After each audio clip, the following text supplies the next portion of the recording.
고혈압, 당뇨, 암, 치매 등의 성인병을 자연순환 치유를 통해 예방 및 치유하는 내용을 김용현 원장의 강의로 알아보겠습니다. 제가 기본적으로 하는 게 자연 순환 치유예요. 그래서 오전에 얘기했던 건 자연이 서로 공생관계를 가지고 있고 이 관계를 유지하는 것이 건강을 지키는 농업에서도 그렇고 모든 것에서도 기본이 되어 있는 거고요. 그 다음에 이제 이렇게 와서 사람으로 가서 순환이라는 부분을 사람의 순환을 한번 얘기를 좀 할 거예요. 그 다음에 이제 직접 이렇게 치유하는 그 시간을 좀 가질 거고요. 참고로 금년도 3차 자연순환 치유 강좌 계획을 알려드립니다. 본 강좌는 자연순환 치유 강좌 개설 요청에 의해 계획하게 되었습니다. 강좌 일정은 6월 2일부터 23일까지 매주 일요일에 표에서 보시는 바와 같이 실시합니다. 성인병 예방 및 치유에 관심 있는 분들의 많은 참가를 부탁드립니다. 최초에 미생물이 있었겠죠. 이 미생물들이 뭐가 되냐면 각기 기능을 하는 아이들끼리 조합하는 것이 조합하기 전에는 단세포의 미생물이었어요. 이것들이 조합을 해요. 그래서 어떻게 하냐면 그 세포의 핵이라고 하는 DNA를 갖고 있으면서 위 기능을 하는 미생물 하나, 그 다음에 바깥에 큰 세포막을 이루는 미생물 하나, 그 다음에 거기에 소포체라든가 이런 소기관과 미토콘드리아라든가 이런 골지체 같은 것들이 다 모이는데 이게 뭐냐면 연합체예요. 그러니까 최초의 생명체에 다 세포를 만드는 건 연합체가 만드는 거예요. 혼자서 하는 것보다 역시 서로 합하는 것이 좋은 거고, 그래서 이것들이 다시 어떻게 되냐면 버섯을 만들듯이 더 이런 것들이 모여서 다시 한번 연합체를 만드는 것이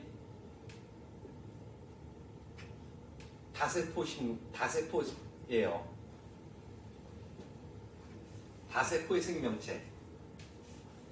얘들이 이제 보면 우리가 이제 원생생물 쪽에서 보면 말미자나 히드라 같은 것들을 보면 어떻게 되냐면 처음에 세포가 기능을 하는 연합체를 만든 다음에 여기서 입이 이렇게 생겨요. 그리고 촉수가 있겠죠. 말미잘 같은 경우는 이쪽 한쪽에 붙어 있는 거고, 이게 떨어져 돌아다니는 애들도 있어요. 그래서 무엇을 빨아들여서 먹고 소화를 하고, 그리고 다시 내뱉는 식으로 입하고 흡입하는 거하고 배출하는 게 한 구멍이었던 애들. 요게 이제 가장 원시적인 부분이고, 이때는 여기에 미생물하고 요것들을 소화하고 들어 마시고 내보낸다는 건 뭐냐면 신경계가 있다는 거예요. 신경과 근육이. 이렇게 됐던 애가 어떻게 되냐면 붙어있던 곳에서 떨어져 나가요. 그러면서 먹고 뒤로 빼는 형태로 나가는 거예요. 들어오는 것과 나가는 것이 이렇게 뒤로 가는 애들. 그러면서 움직여야 돼요. 움직이려고 하면 생선 같은 거 보면 등뼈 있죠. 이 등뼈가 있고 여기서 움직임을 좌우하는 것이 나오는데 이게 뭐냐면 척수신경이에요. 사람으로 따지면 꼬리뼈에서부터 시작해서 머릿속에 있는 요 해마까지가 있는 게 두 번째예요. 그리고 요거는 뭐를 조절하냐면 이 자율신경을 잘 조절하면 뭐가 되냐면요, 세포재생이나 이런 것들의 핵심이 여기에 있고, 사람은 골반하고 그 다음에 목 옆에 보면 이렇게 삼각형 형태로 나와 있는 공간이 있어요. 귀 밑에부터. 이 공간을 어떻게 자극해 주느냐가 거의 상당한 병을 고치는 거예요. 그러니까 척수를 바로 잡아주고 여기를 잡아주면 웬만한 병은 다 나아요. 참고로 2024년도 3차 자연순환 치유 강좌 계획을 다시 한번 알려드립니다. 김용현 원장은 작년 말부터 자연순환치유 강좌를 개설하여 금년도 2월까지 3회에 걸쳐 강의를 해오고 있습니다. 그러나 김 원장의 개인 일정을 고려하여 강좌 참가 인원이 6명 이하일 경우는 강좌 일정을 연기하여 다음 기회로 통합하여 추진할 예정입니다. 오늘 두통 있고 이러신 분이 있다니까 제가 여기를 지압하면서 구체적으로 이걸 어떻게 하는지를 좀 가르쳐 드릴게요. 그리고 이 자율신경에서는 무엇이 조절을 하냐면 이 뼈 있는 곳에서 자 이렇게 먹고 내보내다 보니까 몸속에 노폐물이 나오잖아요. 이 노폐물을 빼버려야 되는 거예요.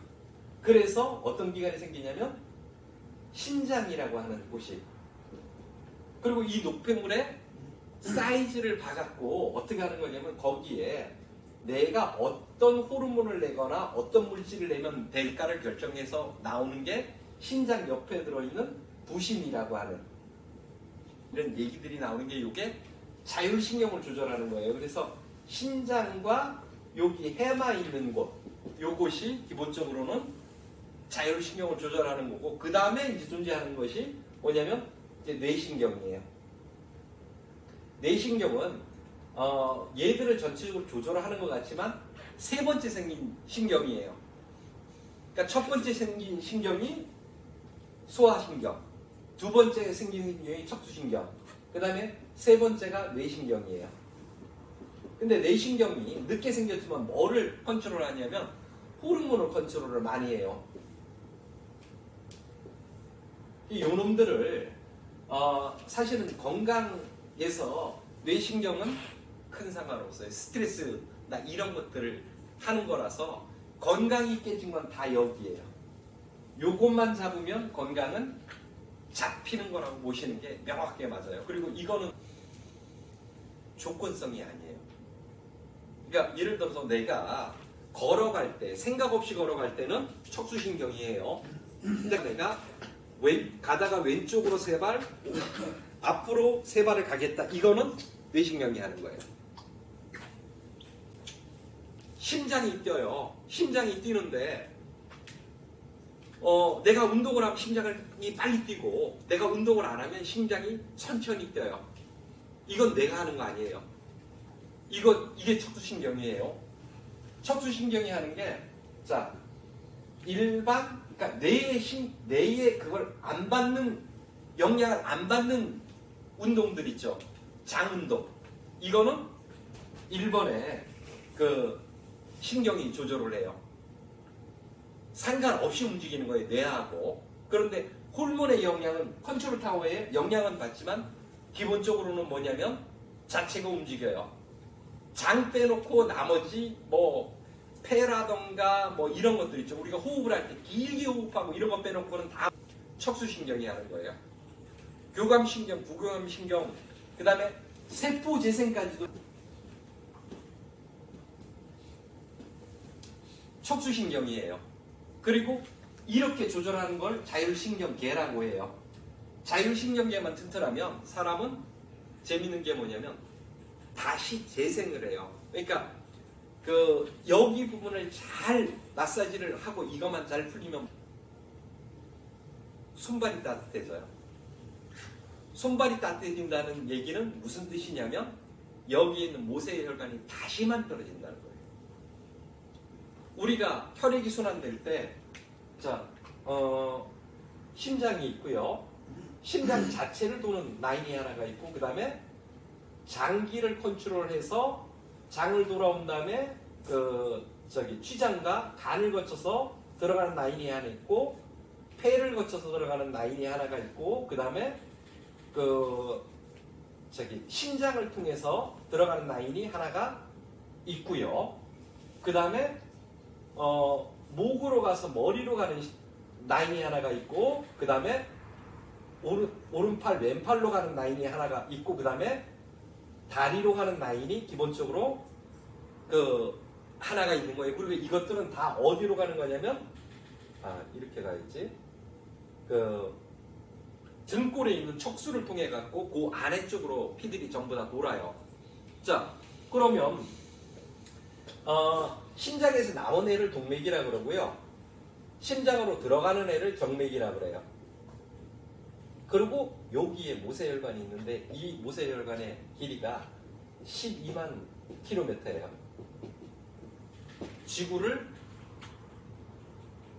3바퀴 가까이 2바퀴 넘게를 도는 거리가 모세혈관이라는 걸로 사람 몸속에 있어요. 그러니까 어마어마하게 많은 혈관이 사람 몸에 있고요. 그 혈관으로 피를 어떻게 보내주냐는 것에 문제이고, 그 다음에 심장에서 나가거나 이렇게 할 때는 혈관이 두꺼워요. 그리고 막이 삼중막이에요. 내막, 중막, 외막. 그렇게 쭉 가다가 여기에 오면 이거는 단막이 돼요. 하나의 막이라서 선택적으로 무엇을 받아들이거나 끌어낼 수 있는 능력을 가진 게 이제 모세혈관이에요. 그래서 그 폐 같은 경우에 보면 헤모글로빈을 이용해서 산소를 끌어가고 이산화탄소를 내보내고 다시 모세혈관으로 가서 산소를 집어넣고 이산화탄소를 끌어들이고, 이것이 기본적으로는 그 혈관들이 하면서 여기서 뭐가 나오냐면 체액이라고 해서 들어갔던 피가, 사람이 피가 있는 게요, 어느 정도 흘리면 죽냐면요, 한 1.5리터 정도 흘리면 죽어요. 피 그렇게 많이 안 흘려도 죽어요. 왜냐면 피가 기껏 해봤자 6리터 정도밖에 안 돼요. 그 혈액을 타고 도는 게 한 6리터 정도 되는데, 사람 몸 60kg인 사람을 기준으로 하면요, 이건 10분의 1 정도예요. 근데 인체의 60% 정도가 물이잖아요. 그러면 36이니까 36리터가 있어야 되는데 6리터 빼놓고는 30리터는 다 뭐냐면 체액이나 림프액 이런 거예요. 피에 있는 거는 적어요. 그래서 피는 조금만 흘려도 사람이 쓰러지거나 큰일 나요. 전체는 36리터가 있어요. 그래서 요것들을, 요 30리터를 조절하는 건 뭐냐면 전해질의 균형. 최초의 세포는, 요 안에 있던 세포는 어디에 있는 거냐면 바닷물에 있는 거예요. 사람 인체도 바다예요. 36리터의 물이 들어있는 그냥 바다예요. 거기에 세포가 하나하나 떠 있는 거예요. 서로 연결이 돼서. 그럼 이 사이에는 물이 들어가는데 이 사이에 들어가는 물이 30리터예요. 피보다는 훨씬 더 많은 양의 물이 세포와 세포 사이 또는 세포 액 속에 들어있는 물이 훨씬 더 많아요. 그리고 이 물이 들어가서 뭘 하는 거냐면 안에 있는 산소나 영양분도 공급하기도 하고, 그 다음에 나오기도 한 다음에 그 다음에 연결되는 게 뭐냐면 흘러나가는 물이 들어가야 되잖아요. 그래서 점점이 들어가는 라인들을 만들어서 머리에도 있고요, 사타구니에도 있고, 그래서 다시 끌고 올라가서 심장으로 집어넣어요. 그리고 이것이 림프액이에요. 림프액으로 가지고 무엇을 하는 거냐면 판단을 해요. 자, 피에서 판단하는 건 심장이 판단을 하는 거고요. 림프액에서 판단을 하는 거는 림프샘 이런 것들이에요. 그래서 사람들이 예를 들어서 이 안이 썩으면 뭐가 되는 거냐면 여기에서 이게 커지죠. 판단을 피로도 하고 림프로도 한다는 거예요. 그래서 요 피를 어떻게 가주느냐, 요게 기본적인 거예요. 그래서 혈관으로 도는 거는 혈관을 깨끗하게 하고, 그 다음에 심장에 힘이 좋으면 이건 돼요. 그 다음에 모세혈관을 막히지 않게 해주면 어쨌든 이 문제는 풀어가는 거고, 나머지 뒷부분의 그 문제들은 사람들이 여기에 들어가는데, 이게 우리가 얘기하는 면역 시스템이에요.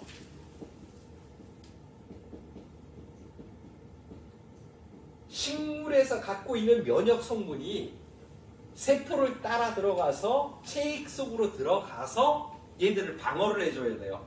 근데 방어를 못 해주면 뭐가 되냐면 염증이 생기는 거고 순환이 안 되는 거고 그런 거예요. 그러니까 혈관의 물의 흐름과 림프의 물의 흐름은 달라요. 그래서 그 물의 흐름을 우리가 뭐라고 하냐면 이 물이 흐르면서 전기나 이런 신호들도 나타내요. 그래서 사람들 피부에는 전기가 흘러요. 굉장히 작은 전기가. 그리고 이거는 그 안에 있는 물질들의 파동에 의해서 움직여요. 바닷물처럼. 그래서 우리가 원적외선 치료라던가 아니면 그 파장 치료라던가 이런 것들은 30리터의 물에 대한 관계들이고, 그 다음에 혈액 개선제라든가 이런 건 6리터에 관계되는 부분이에요.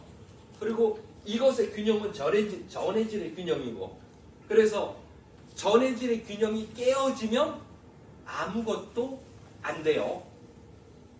그래서 전해질의 균형은 너무 단순하게 바다인 상태를 유지해 주는 게 전해질의 균형이에요. 염도로 보면 9%. 굉장히 많은 소금이에요. 짤 정도의 그거를 유지해줘요. 0.9 정도의 부분인데, 요 염도를 유지하기 위해서는 사람이 일정하게 계속 바닷물 같은 미네랄을 계속 보충을 받아야 돼요. 그거 중에서 염소, 나트륨, 칼륨, 칼슘, 마그네슘, 요게 기본적인 물질들의 세팅이에요. 그래서 세포 하나를 보면 바깥에서 물질을 이동하는 건 뭐냐면 나트륨이 갖고 이동을 해요.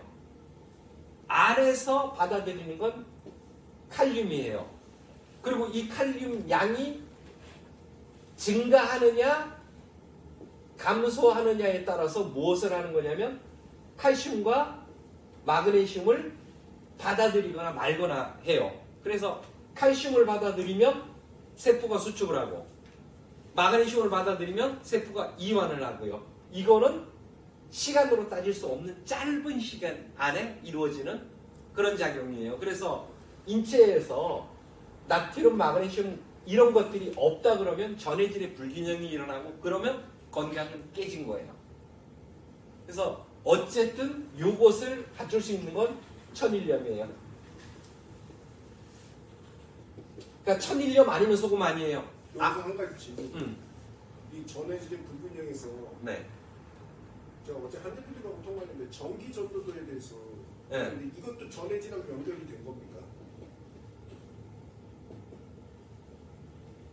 전기 전도도 하고 사람 인체를 흐르는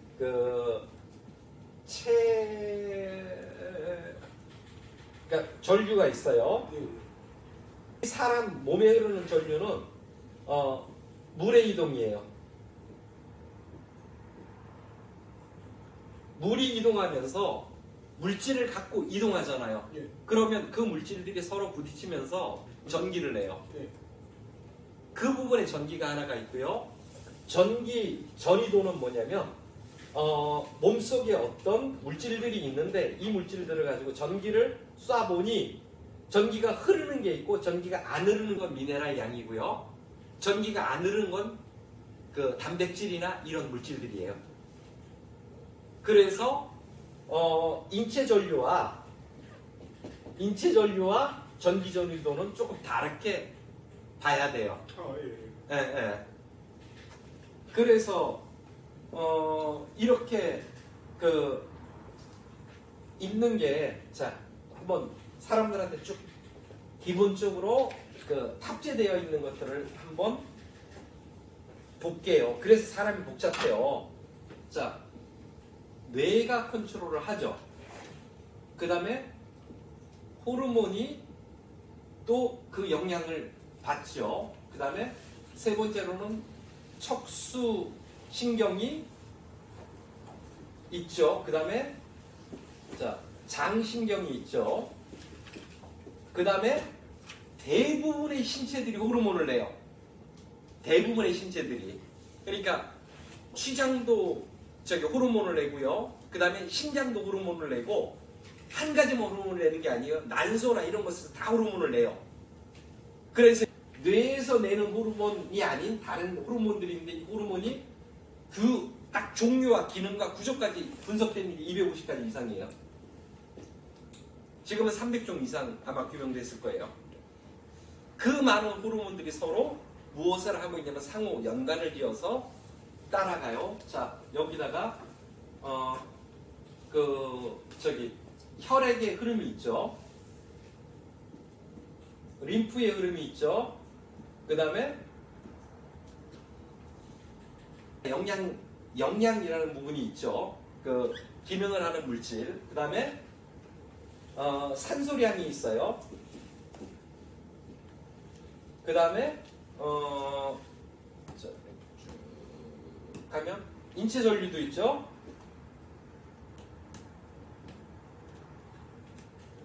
인체의 pH도 있죠. 그 다음에 11이 대사.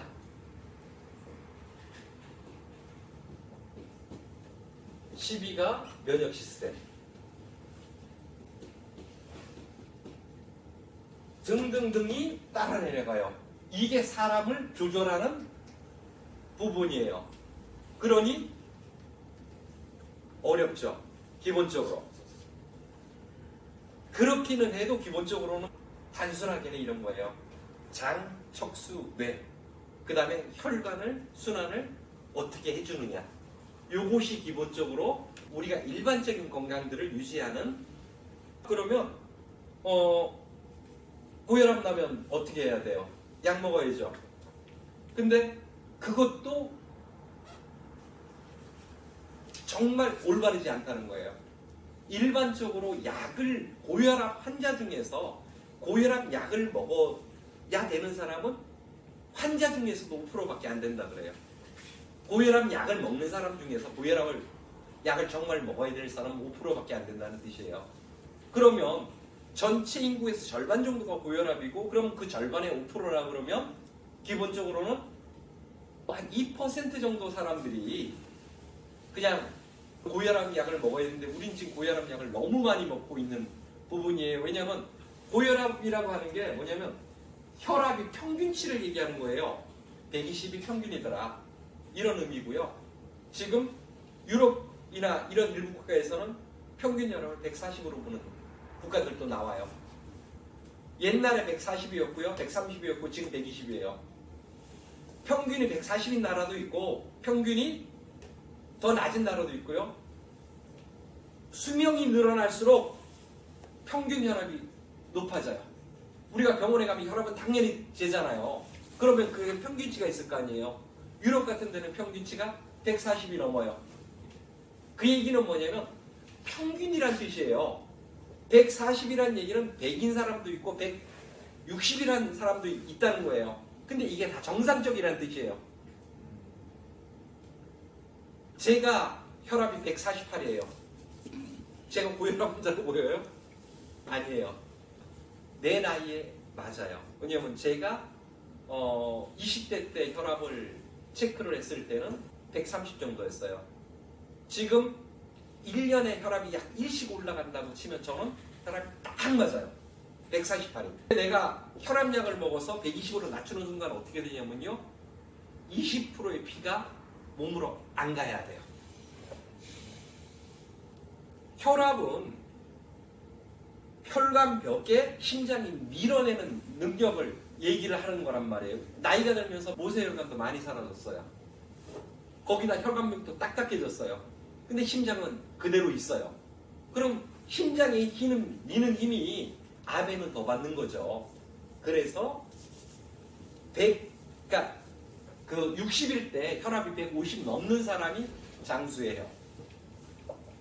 그 밑에 있는 사람은 항상 뭐를 해야 되냐면 원인을 찾아내서 심장이나 혈관순환을 촉진시킬 수 있는 방법을 기본적으로 찾아내야 돼요. 그 중에 하나가 제가 항상 얘기하는 버드나무와 화살나무예요. 모세혈관 쪽은 화살나무가 더 낫고, 그냥 일반 동맥정맥이나 평범하게 일반 모세혈관까지를 옮겨주는 건 버드나무가 좋아요. 자, 그래서 이렇게 갔던 애들이 예를 들어서 가서 세포를 재생을 해야 되는데 세포 재생을 못 해요. 그럼 어떻게 돼요? 물질이 남을 거 아니에요. 세포를 재생하는데 사람 인체에서요, 물 빼고 나면 거의 8, 90%가 뭐냐면요, 탄소예요. 당이에요.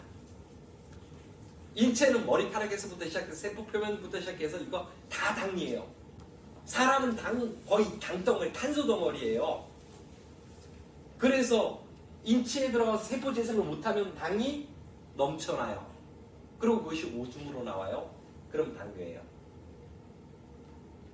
기본적으로 췌장에서 인슐린을 못 만들어서 간에서 당을 저장 못하면 그대로 혈액 속으로 들어가니까 당이 높아져요. 이거는 일형 당뇨라고 해갖고 췌장에 있는 인슐린 세포가 죽었을 때 일어나는 거예요. 이형 당뇨부터는 뭐냐면 인슐린 세포가 제 기능을 잘 못하거나 이러는 당뇨들이에요. 근데 거기서도 인슐린은 정확한데 세포 재생을 못하는 게 더 많아요. 그래서 세포를 어떻게 재생시킬 거냐가 결정인데, 그 세포를 재생시키는 건 뭐냐면 아까 얘기했던 척수신경이에요. 척수신경이고 자율신경이에요. 이것이 굉장히 중요한 키예요. 그래서 내가 어떻게 하면 자율신경을 살려낼 건가에 따라서 인체가 건강하게 갈 수 있느냐 없느냐가 결정이 나요. 그래서 자율신경은 어쨌든 사람이 자기가 조절해요. 할 수 있어요. 자극으로. 그래서 그 자극하는 거는 별개의 부분이고요. 그리고 이것들이 더 많아서 염증이 늘어나고 그 염증들이 증가해서 세포를 먹어버리면 암으로 가는 거고. 그래서 염증하고 암은 하나로 봐요. 그러니까 암은 뭐냐면 그룹을 한 3가지 정도로 구분을 해요. 그래서 노폐물이나 불순물을 감싸고 있는 암, 사막이나 이런 것처럼 그런 종류의 암이 하나가 있고요. 또 하나는 뭐냐면 썩어 들어가는, 염증이 썩어 들어가는 부분을 채우는 정도의 암 하나. 그 다음에 3번째로 섬유종처럼 갑작스레 그 유전자가 변형된 세포가 하나가 생겨서 걔가 풀뿌리처럼 늘어나요. 그러면서 가다가 어디 닿으면 이게 다 딱딱하게 암세포 변하는 그런 섬유종 계열들의 암이 있는데, 섬유종 계열의 암은 1%도 안 돼요. 그러니까 암 중에서 염증과 관계되는 암이 거의 대다수지, 사실은 유전자가 변형돼서 가는 암은 없어요. 그러니까 암 치료는 뭘로 가는 거냐면 염증 치료로 간다고 생각을 하면 기본적으로는 맞아요. 인체가 이렇게 순환하는 것들을 다 배울 필요는 없어요. 왜냐하면 어떤 조건에서 이것이 이루어지느냐 안 이루어지느냐는 걸 보는 거예요. 자, 예를 들어서 체온이 우리가 36.5도예요. 36.5도에서 37.2도가 사람의 평균 체온이죠. 운동하고 이럴 땐 더 올라가요. 자, 여기서 37.5도 이상으로 가죠. 이럴 때는 면역 시스템하고 재생 시스템이 극도로 발달해요. 이거를 예를 들어서 36.5도에서 34나 뭐 35도로 내려가 버리잖아요. 그럼 뭐가 되냐면 면역 시스템이나 이런 것들이 활동을 못해요. 대사가 안 이루어져요.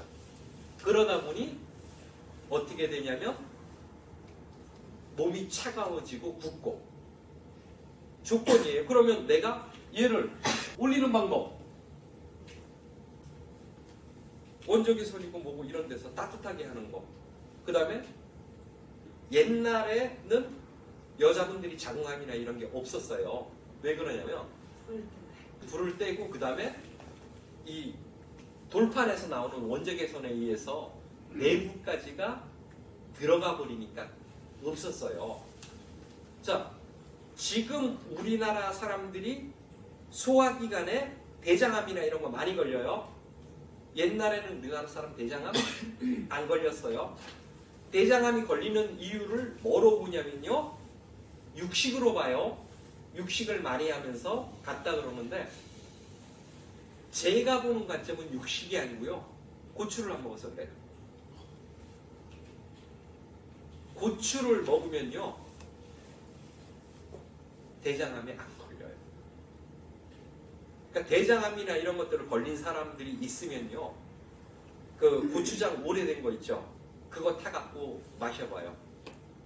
속이 아프고 여기 종양 뭐 용종 많이 생기는 사람들요, 고추장 해갖고 저기 물에 익숙해서 먹잖아요. 그러면 용종이나 이런 거 싹 잡고. 왜로 고추예요? 그러니까 아픈 점도 뭐가 될 거냐면 그러니까 대장이나 이런데 장기에 한번 더 생길 거예요. 왜냐면 고추는 점점 안 먹어요. 그래서 어떻게든 고추를 맛있게 먹어요. 그리고 고추 발효액 좀 만들어놔요. 고추 발효액 만들어 놓으면요 되게 맛있어요. 그것이 이런 것들을 없애는 굉장히 중요한 것들이 되는 거예요. 그래서 자, 목욕하면 좋죠. 근데 목욕을 어디서 하면 좋으냐면 우리 충주에 있는 수안보 온천 되게 좋아요. 수안보 온천이 알카리 온천이에요. 양양에도 알카리 온천이 있어요. 수안보에도 있어요. 그 다음에 문경도 알카리 온천이에요. 알카리 온천에서 하면 뭐가 되냐면 사람이 나한테 pH가 맞는 곳에서 하면 훨씬 좋아요. 그러면 나는 일반 분에서 할 수밖에 없어요. 그러면 뭐를 하는 거냐면요, 소금을 조금 타서 소금 끓여서 그 물을 조금 붓고 잠겨요. 그러면 최고의 이게 되는 거예요. 사람이 몸에서 물을 순환시키는데 자체에서 물을 많이 만들어요. 위라든가 장에서 물을 많이 만들어내요. 화학 반응에 의해서. 우리가 왜 호흡하고 뭐하고 이렇게 할 때 보면 산소가 들어와서 이산화탄소가 나가면서 당과 산소가 만나서 물이 나와요. 이 물이 나오는 양이요, 우리가 먹는 양보다 훨씬 많아요. 굉장히 많은 물을 사람 몸에서 만들어내기도 해요. 그런데 기본적으로 좋은 물은 뭐냐면요, 약수예요. 주변에 약수 더 좋은데 다 있죠.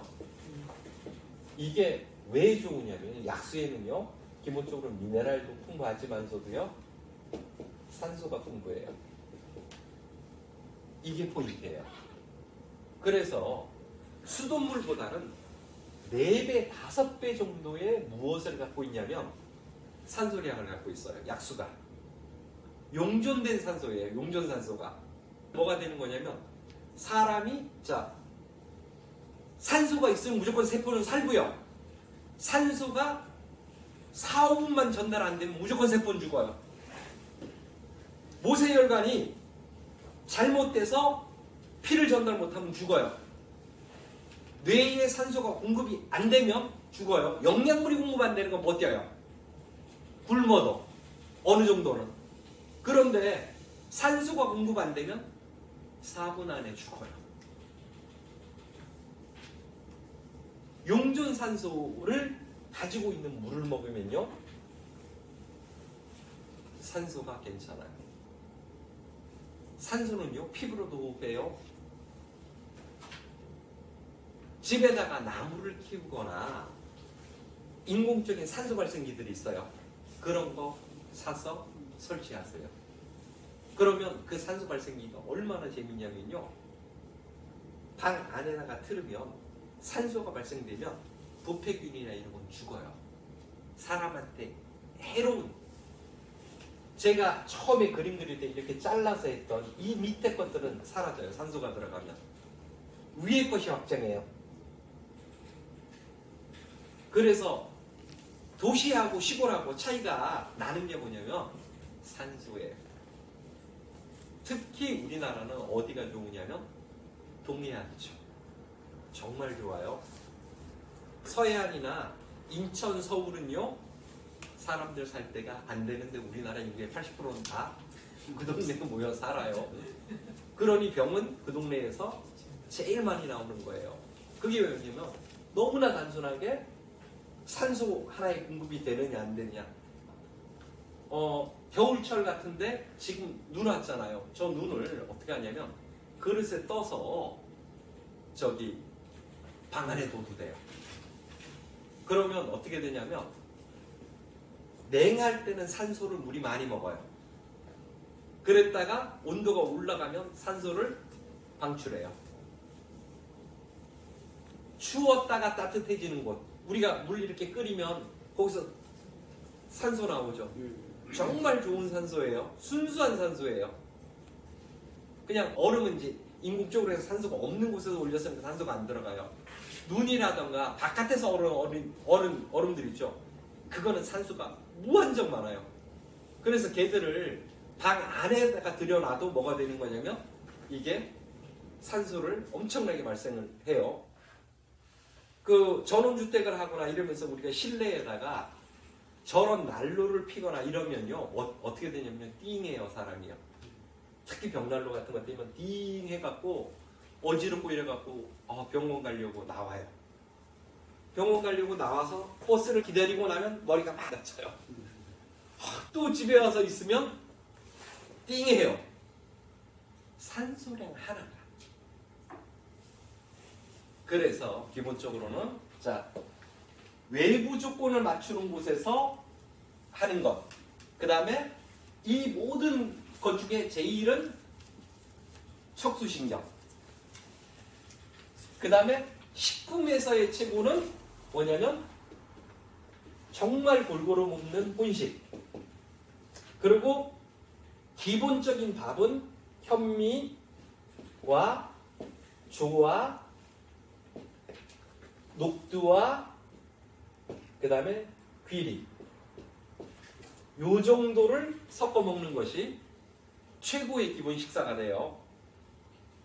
자, 조는 뭐냐면요 성장 호르몬이 가장 많은 아이예요. 녹두는 해독을 하면서 단백질이 풍부한 아이예요. 귀리는 자율신경이나 이런 노화를 막는데 특별한 아이고요. 현미는 대대로 뭐냐면 가장 완벽한 최고의 식품이에요. 이런 것들을 혼식을 하세요. 그 다음에 아까 얘기했던 조류부터 시작해서 해산물들 다 이렇게 골고루 먹어요. 그 조건이 뭐냐면 인체를 순환시킬 수 있는 기본 요건들이에요. 그것이 빠지면 건강을 잃는 거고 그거를 지키면 건강을 하는 거예요. 그래서 건강을 지키는 것들에 대한 대답은 사실은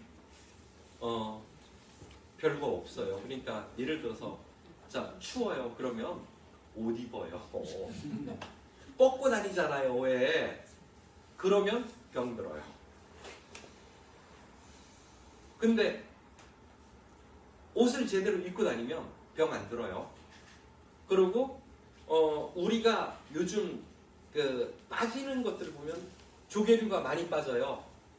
조개류 좀 자꾸 드세요. 바지락 이런 거요. 그 다음에 금기하는 물품들이 몇 가지가 있다 그래요. 뭐냐면 사실은 균형 잡힌 식사에서 벗어나면서 편식을 하는 것들이 있는데 이 편식의 대표적인 게 자 밀가루하고 그 다음에 설탕이에요. 이것이 너무 많이 들어와요. 자 모든 게 합해져서 들어가면 어떻게 되냐면요 세포재생이 돼요. 근데 모든 게 합해져서 안 들어가면 뭐가 되냐면 저장을 해요. 그러니까 설탕을 많이 먹으면 설탕 정말 필요한 물질이에요. 사람한테 당이 없잖아요. 그러면 그대로 쓰러져요. 쇼크가 일어나서 기절해요. 푹 쓰러져요. 누가 옆에서 당을 보충해주지 않으면 기력이 없어서 움직이지 못하는 게 당이에요. 사람 모든 에너지를 당으로 만들어내요. 포도당으로, 글루코스로. 근데 그게 없으면 그냥 쓰러지는 거예요. 그래서 당을 먹으면 달달하고 몸이 그렇게 좋은 거예요. 그런데 얘가 너무 많이 들어오니까 저장을 해둔 거라고요. 지방으로. 그래서 오로지 뭐밖에 없냐면 편식을 안 하는 거. 편식을 안 하려고 하면 아주 간단한 게 반찬을 5가지 이상으로 올리는 일. 그러면 돼요. 반찬 5가지 이상에다가 국 하나, 그 다음에 밥은 저렇게 잡히는 거. 그 다음에는 일정하게 본인이 목욕하거나 운동을 하는 것들. 이것들은요, 매일 할 필요도 없어요. 그냥 목욕 같은 게 보통 일주일에 한 번만 하면 돼요. 매일 하는 것도 아니고 일주일에 한 번이나 2번만 해도 체온이나 이걸 순환시키는 일은 충분히 가능하고요. 운동도 일주일에 한 번이나 2번 40분 이상만 해서 몸에 땀이 날 정도로만 해주면 무난. 그러니까 기본적인 거는 신경계를 얼마큼 잘 잡아주고 편식을 안 하느냐. 이것이 그 성인병 예방이면서 성인병을 치료하는 방법도 돼요. 그래서 그 고혈압, 당뇨나 이런 것들에 대해서 암 같은 거에 대해서 공포감 갖지 말아요. 공포감 갖지 말고 그냥 걸렸다 그러면 자 어디 약수 우리 동네에서 제일 좋은 거 찾아요. 그 다음에 밥 싹 바꿔버려요. 이걸로 싹 바꿔버리고 그 다음에 반찬들 새로 싹 하고 아까 나왔던 그런 거 몇몇 가지들 물건들 끓여 먹어요. 중탕기로. 그러면 얘기는 너무 손쉽게 풀려요. 자, 요것이 총론적인 거예요. 원래는 4일에 나눠서 하는 얘기예요. 그러니까 고혈압에 대한 얘기를 쭉 하고 당뇨에 대한 쭉 얘기를 하고 암에 대하고 노화에까지 다 얘기를 해야 되는데 3시간으로 인체의 전체적인 거나 성인병을 다 잡을 거를 내가 설명을 못해요. 그렇기 때문에 이 정도의 설명으로 조금 가름하고 질문들 조금 받고 나서 그 다음에 이렇게 시행하는 것들을 보여드릴게요. 공사다망하신 가운데 긴 시간 동안 본 강의를 끝까지 시청하신 여러분께 진심으로 감사드립니다. 끝으로 성인병 치유 및 예방에 관심 있는 분들께서는 금년도 3차 자연순환치유 강좌에 참석하실 것을 권고드립니다.